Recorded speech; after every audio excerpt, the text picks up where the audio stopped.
There is an island in the Indian Ocean that should not contain this much world inside it. Elephants move through forests so dense that the sky disappears completely above their massive heads. A monsoon tears across the coast with a force that turns the ocean surface completely white. Leopards hunt in silence above the tree line, invisible against the pale rock of the dry zone. Rivers born in the highlands fall hundreds of meters before reaching the coastal plains far below.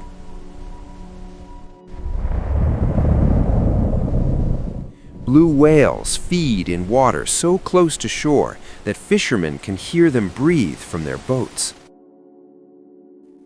This is Sri Lanka, a teardrop of land hanging below the southernmost tip of India. It is smaller than most countries, yet holds more biological diversity than most continents combined.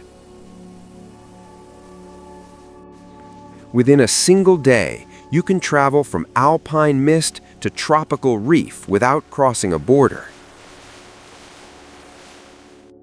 The island sits at the crossroads of the Indian Ocean, where every major monsoon system meets. Two monsoon seasons arrive from opposite directions, making the island permanently wet somewhere at every moment.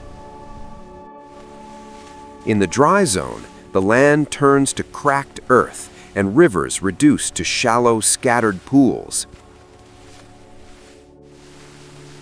In the wet zone, rain falls for months without interruption, feeding rivers that never fully stop. The central highlands rise to over 2,000 meters, pulling clouds from every surrounding horizon. Those mountains hold the last intact cloud forests in the Indian Ocean region, clinging to the peaks. The coastline runs for over 1,600 kilometers, cycling through fishing villages, reef systems, and mangrove estuaries. Sperm whales dive to over 1,000 meters, just kilometers from shore near Marissa on the southern coast. Nowhere else on Earth do blue whales, sperm whales, and dolphins congregate this close to land together. The island contains 8 climate zones stacked against each other in a space smaller than Ireland. Sri Lanka does not scale its wonders to its size. It concentrates them beyond all reasonable expectation. The ancient kings who built here chose locations so extreme that the structures still feel impossible today. The land rises and falls so dramatically that ecosystems overlap in ways that defy simple classification. What the maps suggest is a small island. What the island actually contains is something entirely different.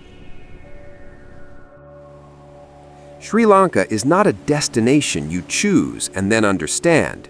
It is a place that chooses you. The ocean surrounds it, the mountains divide it, and the weather never stops reshaping everything in between. Every ecosystem on this island negotiates constantly with the one beside it, and neither ever fully wins. It holds more endemic species per square kilometer than almost any comparable landmass anywhere on this Earth. To arrive here and think you understand the scale of it is the island's first great deception. Sri Lanka does not announce itself. It reveals slowly, and the revelation never fully ends. This island was not made to be understood quickly. It demands to be returned to again and again. The southwest monsoon arrives in May like a verdict, covering the entire western coast within hours. It does not ease in gradually. It arrives as a wall of dark cloud and immediate, sustained rain. Rivers that were shallow a week before become fast brown channels carrying trees and boulders without pause. The Killarney River rises 6 meters in a single day and floods the farmland around its banks. In the hill country, fog rolls through the tea estates before dawn and erases the view entirely. Individual tea leaves catch the moisture and hold it in drops that tremble in the lightest wind. Below the fog line, waterfalls appear on cliff faces that were dry, bare stone only 3 days before. Dunhinda Falls thunders into its pool with a force that is felt as vibration before it is heard. In the dry zone, the Yala wilderness shifts from drought to storm within the span of a single week. Elephants that walked single file along dried riverbeds now wade through water that reaches their shoulders. Spotted deer stand in flooded grasslands up to their knees, feeding on new grass rising beneath them. Leopards move to the higher rock outcroppings and watch the water spread slowly across the plain below. The northeast monsoon arrives in October, reversing everything, bringing rain to the north and east instead. Fishermen who launch their boats daily now haul them onto dry ground and wait for seas to calm. The ocean off the eastern coast builds waves traveling uninterrupted from the Bay of Bengal to shore. Trincomalee Harbor, one of the deepest natural harbors on Earth, becomes a corridor for migrating whales. In the rainforest of Sinharaja, the canopy drips continuously, even hours after the rain has stopped falling. Every surface is covered with something living: moss, fern, orchid, lichen, all competing for the same light. The Mahaweli River, Sri Lanka's longest, drains the entire central massif in a single enormous watershed. It carries soil from the highlands and deposits it across the northern plains in layers built over centuries. Seasonal floods renew the farmland in ways no artificial irrigation system can fully replicate or replace. The island's interior rainforests receive well over 5,000 millimeters of annual rainfall without any pause. What does not grow here cannot grow on this earth. The island wastes nothing it receives. Sri Lanka does not merely receive nature's forces, it channels, concentrates, and amplifies every one. The rivers run faster than their gradients suggest because the land refuses to let them slow down. Even in the dry season, the humid air reminds every living thing that the rains are still coming. Nothing here stays still for long. The water moves, the cloud moves, the forest grows, the sea rises. Sri Lanka's nature is not something you observe from a distance, it moves through you instead. The whole island moves at once, storm and sunshine, drought and flood, all running simultaneously without pause. People have lived on this island for at least 30,000 years, longer than most recorded civilizations. They built cities in the dry zone by solving the water problem with an engineering system of stunning scale. The ancient hydraulic civilization of Anuradhapura constructed over 1,600 irrigation tanks across the dry northern plains. Sigiriya rises from the jungle floor as a 180-meter granite monolith with an ancient palace at its summit. The king who built there chose the most extreme location on the island for reasons that still compel today. The fortress walls rise directly from the vertical rock face in a way modern engineers still cannot explain.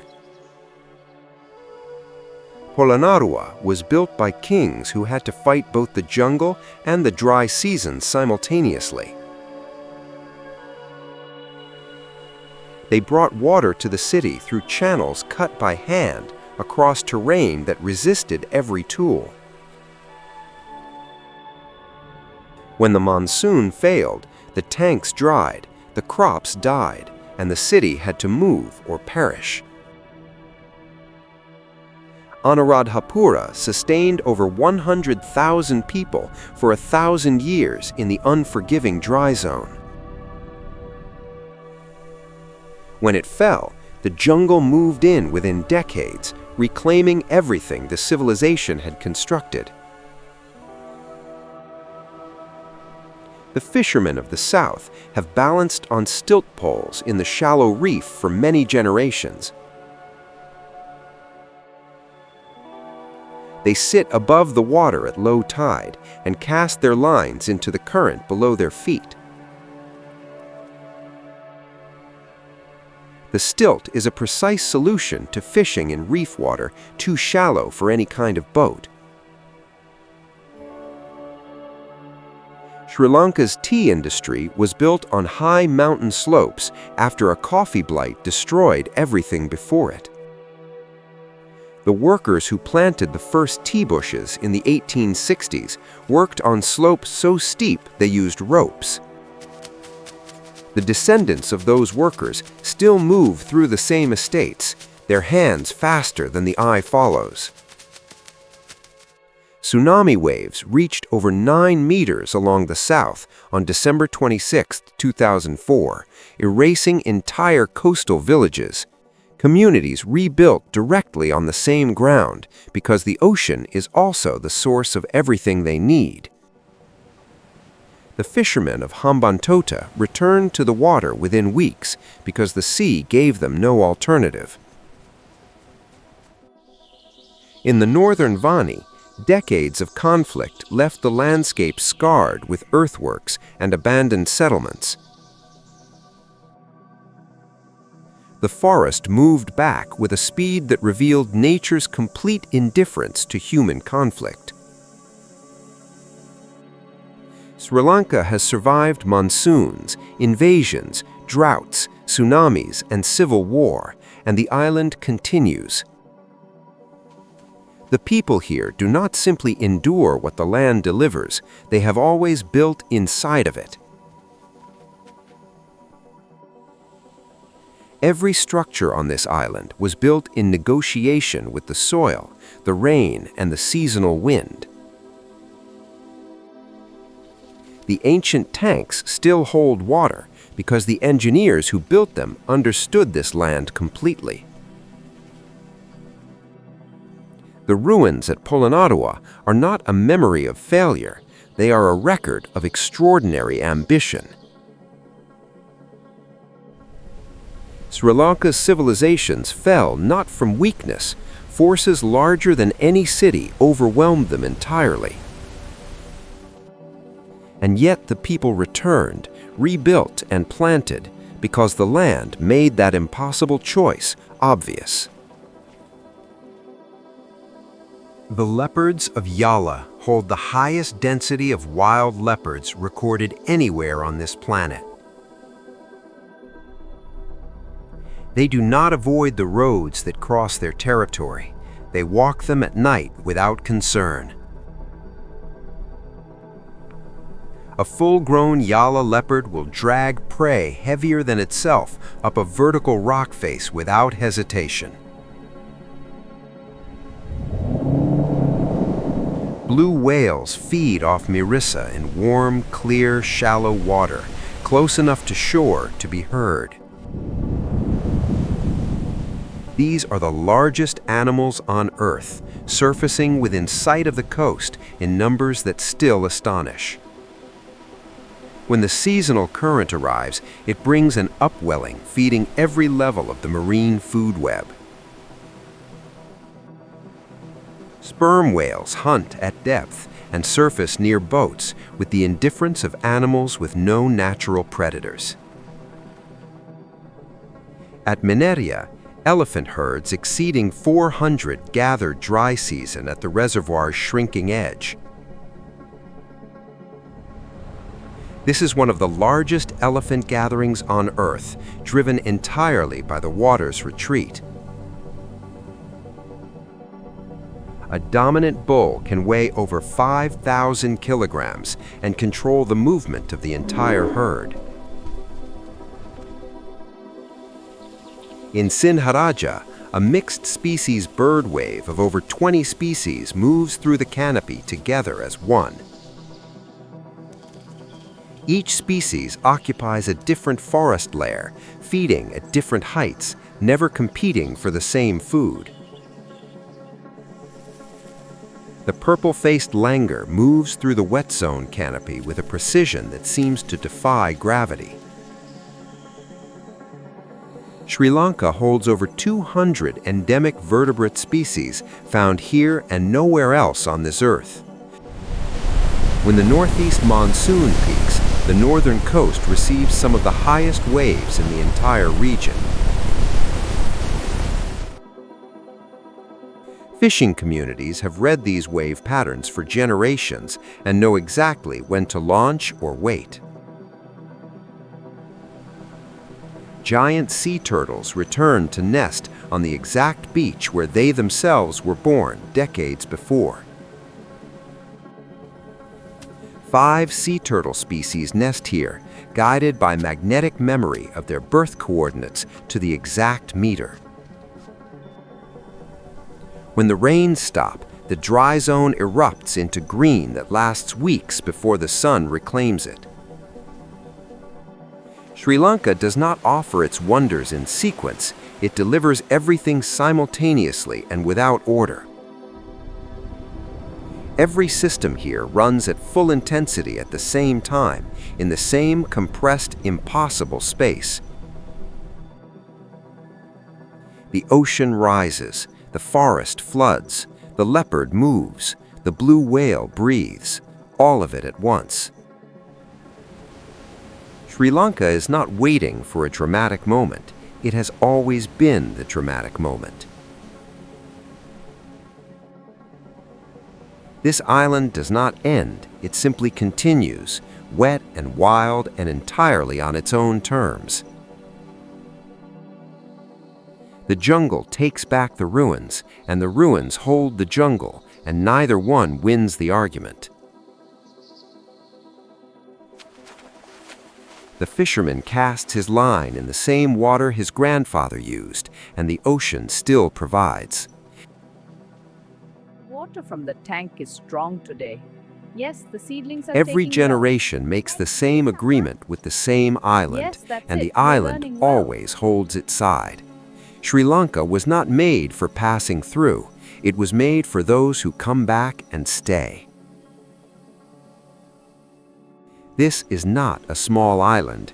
This is a world that learned to breathe inside a small space.